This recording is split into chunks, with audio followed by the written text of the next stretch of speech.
Serkan décide de renvoyer tous les employés plus tôt que prévu. Il leur demande à chacun de prendre leurs affaires et de rentrer chez eux, prétextant que la journée de travail est terminée. Les employés trouvent la situation étrange, mais finissent par partir, le laissant seul dans le bureau. Elgin remarque que Serkan se comporte différemment et lui fait remarquer qu'autrefois, on fermait les restaurants pour être avec ses proches, alors que maintenant, lui, il ferme tout le bureau. Serkan tente de se justifier et prétend que ce n'est que du travail, mais finit par avouer qu'il veut savoir si Eda éprouve encore des sentiments pour lui. Son ami, perplexe, décide de partir. Avant cela, Serkan insiste pour qu'il parte rapidement et ne vienne pas perturber ses plans. Dès que le bureau est vide, Serkan commence à se préparer et attend l'arrivée d'Eda. Peu après, Eda entre dans le bureau et remarque immédiatement qu'il est vide. Elle demande où sont passés tous les employés, et Serkan répond qu'il les a tous renvoyés chez eux. Perturbée par la situation, Eda explique qu'elle ne peut pas travailler ainsi, car cela crée une atmosphère pesante. Serkan tente de la rassurer, affirmant qu'il a agi ainsi uniquement pour qu'il puisse travailler plus efficacement et sans interruption. Il assure qu'il n'a pas l'intention d'aborder des sujets personnels et précise qu'ils ne parleront que de travail et de résolution des problèmes liés au projet. Malgré ses soupçons, Eda accepte de poursuivre la réunion. Ils essaient alors de faire comme si de rien n'était et reprennent la conversation là où ils l'avaient laissée, en discutant des détails du cours de tennis de l'hôtel. Eda et Serkan continuent de travailler seuls au bureau, analysant les détails du projet hôtelier. S'efforçant de rester professionnelle, Eda reprend la conversation là où elle s'était arrêtée et aborde la question du cours de tennis. Elle explique que certains espaces ne peuvent être remplacés par du gazon et suggère de remettre les arbustes à leur place d'origine. Serkan consulte les plans et se souvient qu'il avait prévu d'y construire un court de tennis. Malgré tout, ils poursuivent leur discussion sur des solutions alternatives pour adapter l'espace sans compromettre le projet. Au fil de leurs analyses, l'atmosphère devient parfois pesante, voire tendue. Même en essayant de se concentrer sur leur travail, leur proximité les pousse à se remémorer le passé.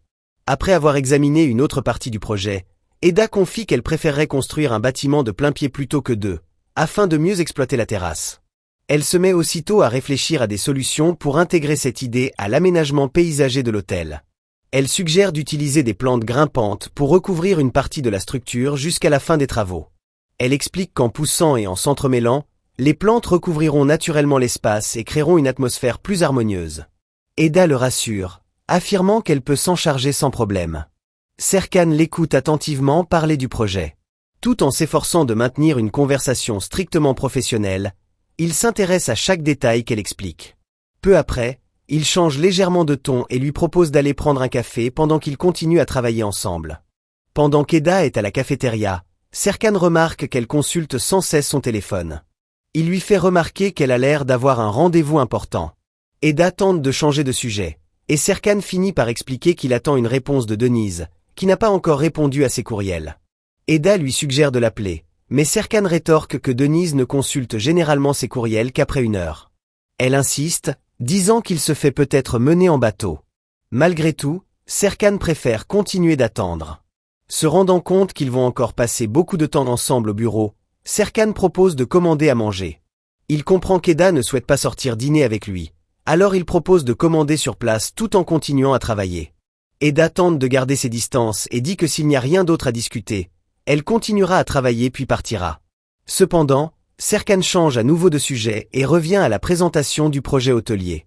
Il lui rappelle l'explication qu'Eda lui avait donnée concernant le cœur de l'hôtel, représenté par une pierre, et lui demande pourquoi elle a choisi une pierre plutôt qu'un arbre ou une fleur. La question change immédiatement l'atmosphère. Eda répond sans détour qu'elle a choisi la pierre parce que son cœur s'était endurci. Peu après, elle se corrige, affirmant qu'en réalité, son cœur est resté exactement où il avait toujours été et qu'il fonctionne normalement. Serkan comprend qu'elle nourrit encore beaucoup de ressentiments du passé. Il remarque qu'Eda est toujours très en colère contre lui et suggère qu'elle n'aurait peut-être même pas dû revenir. Mais Eda précise qu'elle n'a pas l'intention de fuir. Elle déclare être venue de son plein gré et préférer affronter la situation plutôt que de s'enfuir. La conversation devient plus sérieuse lorsqu'Eda évoque leur séparation. Elle explique que c'est Serkan qui lui a demandé de partir et qu'elle n'a fait qu'obéir. Après cela, elle a reconstruit sa vie et a réussi à aller de l'avant. Eda ajoute qu'elle a accepté que leur relation n'ait pas fonctionné. Même en essayant de paraître ferme, elle laisse clairement entendre que la façon dont les choses se sont terminées la perturbe encore. Pour clore la conversation, Eda décide de se recentrer sur le travail et annonce qu'elle apportera ses affaires pour continuer à travailler au bureau. Plus tard, Serkan et Eda continuent de travailler ensemble sur le projet de l'hôtel. Après avoir examiné les plans de la piscine, Serkan confie avoir beaucoup apprécié les modifications apportées par Eda. Il se dit impressionné par les progrès réalisés et souligne ses progrès considérables en tant que professionnel. Eda est ravie de ce compliment, car elle apprécie que l'on reconnaisse les efforts qu'elle déploie dans ses projets. Pendant leur conversation, Serkan s'efforce de détendre l'atmosphère. Eda annonce qu'elle doit partir, mais il insiste pour qu'elle reste encore un peu. Le personnel de l'hôtel termine de préparer le dîner et range la chambre pour eux deux. Peu après, Eda remarque que l'atmosphère a changé. La table est dressée avec soin, le repas est servi et la décoration est plus élégante. Serkan explique qu'il avait mentionné la présence d'un invité de marque et que le personnel s'est un peu surpassé pour préparer le dîner. Même surprise, Eda accepte de rester. L'atmosphère entre eux se détend tandis qu'ils partagent le repas. Serkan observe sa réaction à l'odeur des plats et lui souhaite bon appétit, cherchant à transformer cette réunion de travail en un moment plus agréable. Pendant le dîner, Serkan et Eda poursuivent leur conversation sur le projet d'hôtel. Dès que Serkan ouvre la porte-fenêtre, Eda remarque que c'était la chambre préférée de sa mère. Serkan observe sa façon de parler et réalise qu'il l'a regardée avec insistance tout ce temps.